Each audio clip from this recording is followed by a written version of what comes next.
चलो find the work done by the force.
हो गया?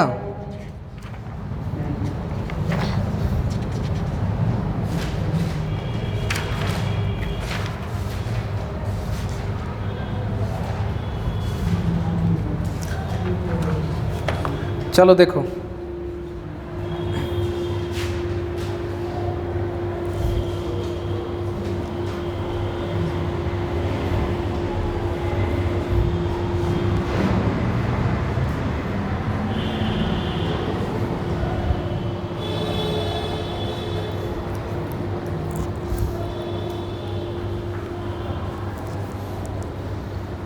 कुछ हिंट नहीं समझ में आ रहा है तुम लोग?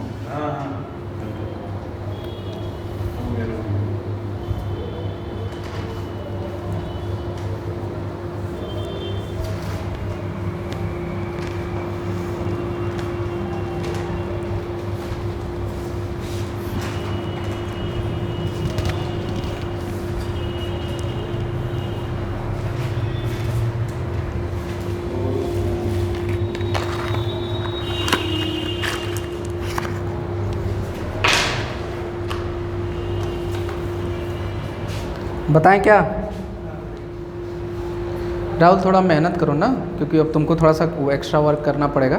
प्रेशर लेके नहीं दिमाग पे। देखो करना कुछ नहीं है, मैं क्या कर रहा हूँ वर्क डन निकालने के लिए ना, ये तो कंफर्म है कि वेरिएबल फोर्स है, क्योंकि इसमें दिया इक्वेशन में सीधे सीधे वर्क डन बराबर F इंटू dx। अगर तोड़ तोड़ के करना चाहते हो तोड़ तोड़ के कर लो। तो जब dx के साथ इंटीग्रेशन कर रहे हो तो फोर्स भी किस डायरेक्शन वाला होना चाहिए? x डायरेक्शन का। तो x डायरेक्शन का फोर्स कौन सा है? जहाँ आई कैप लिखा है, मतलब ये जो है x डायरेक्शन का फोर्स है, और ये फोर्स जो है y डायरेक्शन का है। तो यहाँ पे x डायरेक्शन वाला फोर्स लिख देते हैं। जहाँ तक समझ में आ जाए तो फिर बोल देना कि हाँ सर अब कर लेंगे, छोड़ दीजिए, ठीक है। यहाँ कट गया क्या? चलो तो ध्यान से देखो, यहाँ पे देखो fx की जगह लिख दो 3x²। एक बार देखो समझ जाओगे। fx की जगह 3x² और dx क्या है? मान लो dx रख दो। dx से तो अच्छा, अब यहाँ पे जब तुम x डायरेक्शन लिए हो तो लिमिट भी तो x डायरेक्शन की रखनी पड़ेगी।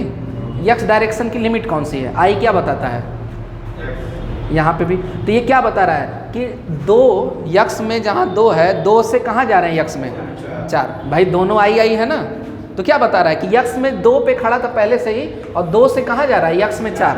तो इसमें एक बार लोअर लिमिट 2 रख दो, ऊपर लिमिट 4, बस इसको इंटीग्रेट करो, वैल्यू पुट कर दो, ये वर्क आ जाएगा। समझ रहे हो? अब इसी तरह fy dy करते हैं। तो fy की वैल्यू क्या है? y डायरेक्शन में 2y, तो यहाँ 2y लिख दो, dy लिख दो। अब इसकी लिमिट देखो कहाँ से कहाँ जा रहा है? 3 से 6, लोअर 3 अपर 6, हो जाएगा ना। आंसर लिख लो 83 जूल, 83 जूल। अब घर पे ट्राई करना, कोई दिक्कत है ना? अब कैलकुलेशन में टाइम वेस्ट करेंगे, तुम लोग कर लोगे, कोई दिक्कत नहीं है ना? एकदम सिंपल वे में बता। आंसर जो है 83 कहाँ गया? लंबा के कैलकुलेशन है इसका। कहाँ लंबा है? ये जस्ट किया हाँ, ये किया तुरंत लिमिट पुट की आ गया, फिर उसी तरह वो किया तुरंत लिमिट पुट की आ गया, है ना? लंबा नहीं है ये। वाई का भी दिखाना है ना। हाँ, तो वही दोनों ऐड वाई का बोलना करके है। 83 जूल हो जाएगा। ठीक है, चलो अब हम लोग आते हैं। अब जैसे ये था नॉन कंजर्वेटिव फोर्स, तो नॉन कंजर्वेटिव फोर्स मैं ध्यान दिला दूं, क्वेश्चन आएगा तो दिखाएंगा, वो फ्रिक्शनल फोर्स का आएगा, जब भी आएगा तो फ्रिक्शनल फोर्स का। अब हम लोग आते हैं एनर्जी में। ठीक है, चलो एनर्जी क्या क्या है जरा बताओ, डिस्कस करो, बोलो भाई। कितने टाइप की है एनर्जी जो पढ़ना है हम लोग? अभी फ़िलहाल में मैकेनिकल एनर्जी पढ़ते हैं हम लोग, है ना? मैकेनिकल एनर्जी में वही kinetic energy, potential energy. Energy कई टाइप की होती हैं, elastic energy, spring energy, electrostatic potential energy, gravitational potential energy, है ना? अंदर की energy, nuclear energy, internal energy. लेकिन मैकेनिकल एनर्जी में केवल 2 आता है ना? खास करके इधर अभी जो पढ़ना है।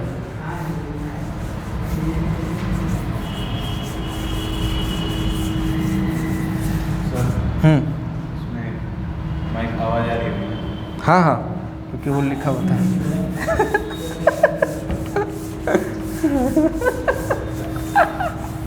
ये सच में बड़ा डर बना रहता है। अलग से रिकॉर्ड कर लो, वॉइस रिकॉर्ड करके। तो हम तो यही सोच रहे थे कि एक बार ऑन कर दिया फिर छोड़ दिया, एक बार दिखा दिया, पॉजे मत करिए, कितना उठाता है। कई बार हो जाता है ऐसे। चलो चलो जल्दी करते हैं।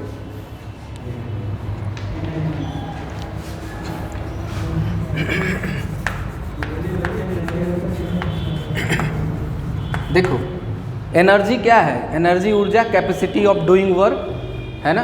कार्य करने की क्षमता, जैसे बोलते हैं ना कि भाई किसी से कार्य किया जा सके, वर्क किया जा सके। ठीक है, एनर्जी का यूनिट जानते ही हो, जूल है, ये सब बताने की ज़रूरत नहीं है, सीधे सीधे आते हैं कि एनर्जी तो पहले सबसे पहले हम लोग जानते हैं। क्या कर रहे हो इधर उधर? अब ध्यान दो।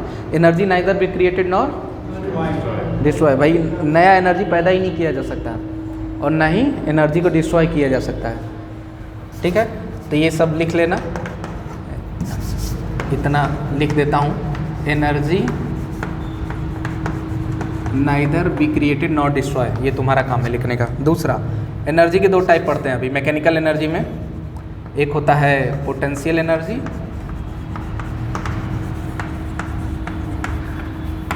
और एक काइनेटिक एनर्जी। पोटेंशियल एनर्जी क्या है?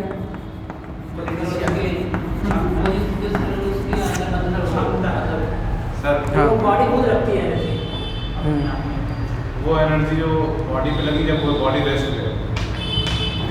कई तरीके से बोल सकते हो। अभी फ़िलहाल में अगर सिंपल वे में समझना है ना, तो इतना कह सकते हो किसी बॉडी के उसके हाइट की वजह से जो उसके पास एनर्जी आ रही है ना?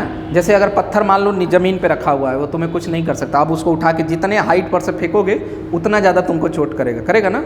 अगर इतने हाइट पे हो तो इतने जितने हाइट के वो एनर्जी आ गई उसकी। तो किसी के हाइट की वजह से, या कह सकते हैं सीधे सीधे कि उसके पोजीशन की वजह से, पोजीशन बोलोगे तो एकदम सटीक बैठ जाएगा सबके लिए। तो उसके पोजीशन की वजह से जो उस पर एनर्जी आती है उसको क्या बोलते हैं? Potential energy. अच्छा, ये पोजीशन की वजह से जो उसमें एनर्जी आई वो आई कहाँ से? जैसे हम पत्थर जो नीचे था तो वो तो हमको चोट नहीं कर पा रहा था, पैर से छू रहे थे तो, लेकिन वही पत्थर यहाँ से गिराएंगे अपने पैर पे तो कुछ तो कर ही देगा। तो कहाँ से आ गई उसके पास एनर्जी? वो सोचो। देखो एनर्जी मैंने बताया ना, कभी भी क्रिएट नहीं की जा सकती और ना ही डिस्ट्रॉय। वो एनर्जी केवल एक फॉर्म से दूसरे फॉर्म में ट्रांसफ़र होती है। तो उसके अंदर एनर्जी कहाँ से आई? तुमने दी। भाई तुमने कुछ तो जोर लगाया होगा ना ऊपर लाने के लिए। चींटी तो नहीं ना कर सकती उसको ऊपर, तुमने एनर्जी दी तो तुम्हारी वाली एनर्जी उसमें स्टोर हो गई है। अब वो लेके है बैंक की तरह जमा किया हुआ, वो कहेगा जब आप अपनी एनर्जी मांगेंगे हम पूरा दे देंगे। तो जितने जूल का वर्क तुमने किया, 10 जूल 50 जूल उसको उठाने के लिए, है ना, तो वो पूरा एनर्जी उसमें स्टोर है। अब वो जब आएगा तो उस पॉइंट तक आते आते पूरा एनर्जी 50 जूल दे देगा। कल नहीं बता रहे थे कि जो भी कंजर्वेटिव फोर्स के द्वारा एनर्जीज होती हैं वो क्या है? रिकवरेबल होती है ना? तो पोटेंशियल एनर्जी में एनर्जी उसके पोजीशन की वजह से, सिंपल वे में समझना है तो समझो कि उसके हाइट की वजह से, लेकिन पोजीशन समझोगे, सिचुएशन समझोगे तो और अच्छा रहेगा। जैसे स्प्रिंग में आते हैं, स्प्रिंग अभी मान लो नॉर्मल है ना, उसको दबाया हुआ है ना खींचा हुआ है, नॉर्मल है तो उसके पास कोई एनर्जी है? नहीं, अभी हाथ पे ले लो पेन वाली स्प्रिंग, कोई एनर्जी नहीं। लेकिन अभी उसको ऐसे दबा दिया, तो कुछ जोर लगा के दबाया ना, तो वही छोड़ेंगे तो उतने ही एनर्जी से वो फिर जाएगा। तो भाई इस पोजीशन में लाए, तो इस पोजीशन की वजह से जो उस पर एनर्जी है उसको क्या कह रहे हैं, पोटेंशियल एनर्जी। लेकिन ये स्प्रिंग में एनर्जी है तो इसलिए कहते हैं स्प्रिंग पोटेंशियल एनर्जी, या एनर्जी स्टोर्ड इन स्प्रिंग, है ना। तो एनर्जी जो स्टोर हो रही है किस फॉर्म में हो रही है, पोटेंशियल एनर्जी। तो ये डेफिनेशन तुम लोगों का लिखने का काम है। क्या लिखोगे कि energy due to its position, पहला। दूसरा ये भी लिख सकते हो energy due to its height. अब जैसे एग्जांपल के तौर पर देख लेते हैं, जैसे कोई m मास का है, m मास का है, अगर उसको h हाइट तक यहाँ तक उठाते हैं, h हाइट तक, तो देखो जैसे ही ऊपर ले जाएंगे इसको m मास को, तो नीचे अर्थ क्या लगाएगी, mg। तो ये हो गया फोर्स और ये हो गया डिस्प्लेसमेंट। तो वर्क डन बराबर क्या होता है, फोर्स इनटू डिस्प्लेसमेंट। तो भाई ये जब हम ऊपर ले जा रहे थे तो लगातार कितना फोर्स लग रहा था, mg का, तो फोर्स की जगह लिख देंगे mg। और डिस्प्लेसमेंट कितना हुआ है, h हाइट तक, यहाँ से लेके, है ना, ज़मीन से लेके, तो h लिख दिया, है ना, ये ज़मीनी मान लो h। तो वर्क डन क्या हो गया, mgh। यही वर्क डन को हम लोग पोटेंशियल एनर्जी यहाँ पे बोलते हैं, potential energy is equal to mgh। तो यही फार्मूला बन जाता है कि किसी भी मास को अगर h हाइट तक आप उठा रहे हैं तो उसके पास कितनी एनर्जी आएगी पोटेंशियल वाली, तो वही mgh। किसी भी मास को h हाइट तक उठाएंगे तो mgh, और वो कहाँ से आया, यहाँ से, ठीक है ना। कोई दिक्कत। और देखो काइनेटिक एनर्जी, काइनेटिक एनर्जी क्या है, जैसे पोटेंशियल बताया था कि उसके पोजीशन की वजह से, सिचुएशन की वजह से काइनेटिक एनर्जी कब आएगी, उसके मोशन की वजह से, उसके मूवमेंट की वजह से। जैसे बुलेट होता है ना, बुलेट बंदूक वाली जो गोली है, वो अभी उसके पास कोई एनर्जी नहीं है, लेकिन वही गन में एडजस्ट करके जब फायर करते हो तो उसके पास क्या एक चीज़ आती है, केवल मूवमेंट, मोशन। अब जितनी ज़्यादा वेलोसिटी रहेगी उतनी ज़्यादा तुमको एनर्जी क्या है, मिलेगी। अब वो एनर्जी बुलेट में कौन देता है, गन के अंदर का स्प्रिंग।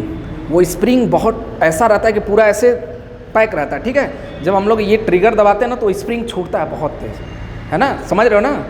ऐसे वो स्प्रिंग दबा रहता है पहले से गन में, और यहाँ बुलेट फिट है, और जैसे हम लोग ट्रिगर कर दबाते हैं तो स्प्रिंग बहुत तेज़ छूटता है, उसको ले जाता है। ऐसा ही कुछ समझो माइंड में। अब जरूरी नहीं कि एकदम एग्जैक्ट ऐसा ही है, लेकिन ये ज़रूर है कि उसमें जो बुलेट में एनर्जी वो अपने आप नहीं आई, किसी ने दी है एनर्जी, है ना। तो वो एनर्जी ट्रांसफ़र हो गया। फिर बुलेट की एनर्जी कहाँ जाती है, जिसको लगेगी दीवार में या किसी को, तो वो अपनी एनर्जी उसमें ट्रांसफ़र करेगी, ठीक है। तो काइनेटिक एनर्जी का मतलब गोली में ज़्यादा घुस के लग रहा है दोनों का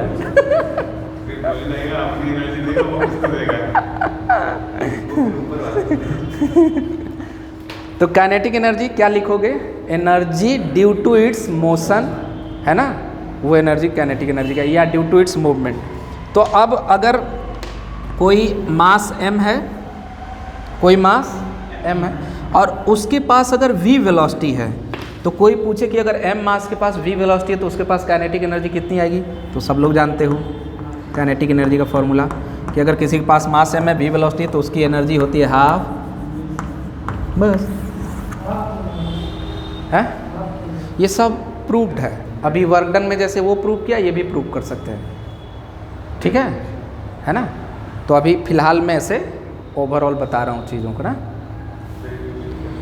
जैसे इसमें भी आएगा, अभी स्प्रिंग का भी पोटेंशियल एनर्जी आएगा, ये सब डिराइव किया जा सकता है, ठीक है। तो अभी फ़िलहाल में यही समझते हैं कि काइनेटिक एनर्जी मतलब कि ड्यू टू इट्स मोशन, ठीक है। कोई दिक्कत, वो सब प्रूव करेंगे अभी, और इसे प्रूव की ज़्यादा ज़रूरत नहीं है तुम लोगों को, स्प्रिंग वाले में प्रूव की ज़रूरत है थोड़ा, है ना। इसमें हो गया हाफ mv²। अच्छा, और अगर मैं हिंट दूं कि अगर इसको प्रूव करना है तो कैसे प्रूव करोगे, सिंपल सा वही फोर्स इनटू डिस्प्लेसमेंट। सोचो इसमें फोर्स क्या है, फोर्स बराबर मास इनटू एक्सेलरेशन। मास है, भी है, तो एक्सेलरेशन कैसे आएगा, एक्सेलरेशन से यही सब निकालोगे तो हाफ आ जाएगा, ठीक है। तो ये हो गया काइनेटिक एनर्जी, पोटेंशियल एनर्जी। समझ में आया ना, ज़रा सोच लो और कुछ सोचना है तो। अब इसके बाद आते हैं कंजर्वेशन ऑफ एनर्जी, जिसका कि डिफिनीशन हम पहले ही लिखा चुके हैं। कंजर्वेशन ऑफ एनर्जी नाम से ही समझ में आ रहा है कि एनर्जी कंजर्व्ड होगी, न डिस्ट्रॉय होगी न क्रिएट होगी, बस एक फॉर्म से दूसरे फॉर्म में कन्वर्ट होगी। तो देखो अब उसका एकदम एग्जाम्पल बताते हैं, फिर धड़ाधड़ क्वेश्चन।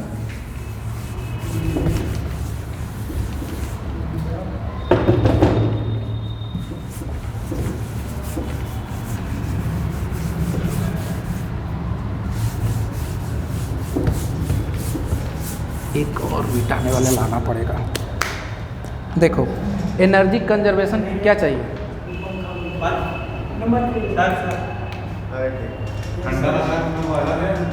ठीक है ठीक है ठीक है ठीक है, चलो चलो चलो चलो चलो, क्लास डिस्टर्ब मत करो।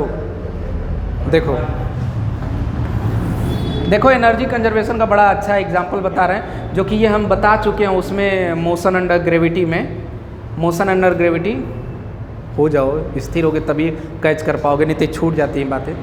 मोशन अंडर ग्रेविटी में ये सब चीज़ें हम लोग डिस्कस कर चुके हैं, दोबारा देखते हैं। जैसे कोई एक बॉल है m मास का, तो यहाँ से ऊपर जा रहा है, तो यहाँ कुछ वेलोसिटी देनी पड़ेगी ना, क्योंकि अपने से तो जाएगा नहीं कुछ जब तक देंगे नहीं। तो यहाँ पे जैसे ही हमने u वेलोसिटी दिया, देखो इसमें फील करना, तभी क्वेश्चन सॉल्व कर पाओगे। दिमाग में बस एक ही चीज़ रखना है कि एनर्जी डिस्ट्रॉय नहीं होगी, है ना। ये क्या पढ़ रहे हैं हम लोग? Conservation of energy.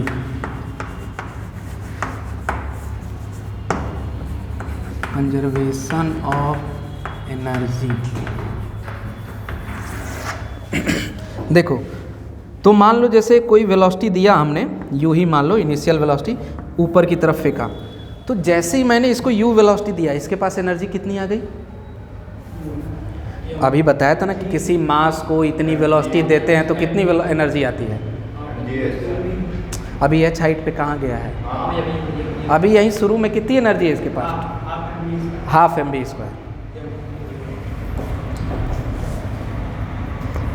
एकदम फीलिंग के साथ, रटना नहीं। बोला था ना अभी, किसी भी मास को अगर u वेलोसिटी देते हैं तो उसके पास एनर्जी कितनी आ गई? Half mv²। ठीक है। अच्छा अब ध्यान से देखो, तुम तो एक बार एनर्जी दे के अब क्या है, हाथ पीछे हटा लिए। अब ये बॉल धीरे धीरे क्या है, ऊपर जा रहा है। तो ऊपर जाने के लिए क्या होगा, एनर्जी चाहिए। मान लो यहाँ से h हाइट पे आया, इतनी हाइट पे, तो जब यहाँ पे आया तो यहाँ पे मान लो यहाँ पे u वेलोसिटी थी, यहाँ पे v1 वेलोसिटी हो गई, क्योंकि वेलोसिटी क्या होगी, ये तो पता है ना, धीरे धीरे क्या होगी, कम होती जाएगी। अब यहाँ पे उसकी टोटल एनर्जी देखो क्या है। टोटल यहाँ पे टोटल एनर्जी केवल काइनेटिक एनर्जी थी, पोटेंशियल एनर्जी थी नहीं थी। क्यों?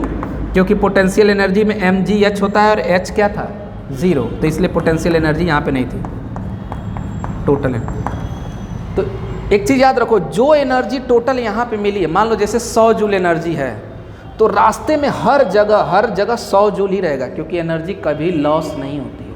हर जगह क्या मिलेगा, 100 जूल। जो तुमने शुरू में 100 जूल एनर्जी दे दी, तो वही 100 जूल हर एक पॉइंट पे रहेगी। ये चीज़ याद रखना, कभी ये नहीं कि 100 का 99 हो जाए, 90 हो जाए, कुछ नहीं, कहीं कम नहीं होगी। कम होगी तो फिर रूल गलत हो जाएगा कि एनर्जी का लॉस कर दिया आपने।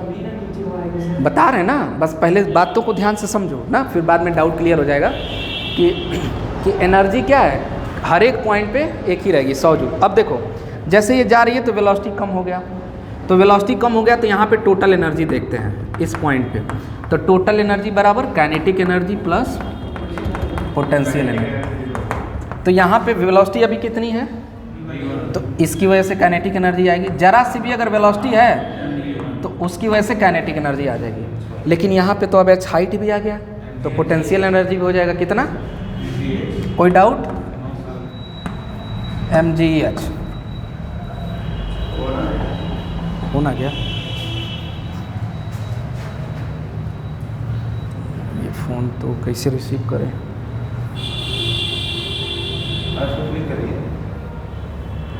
सुनेंगे कैसे, हमको ये फ़ोन लेना पड़ेगा ना।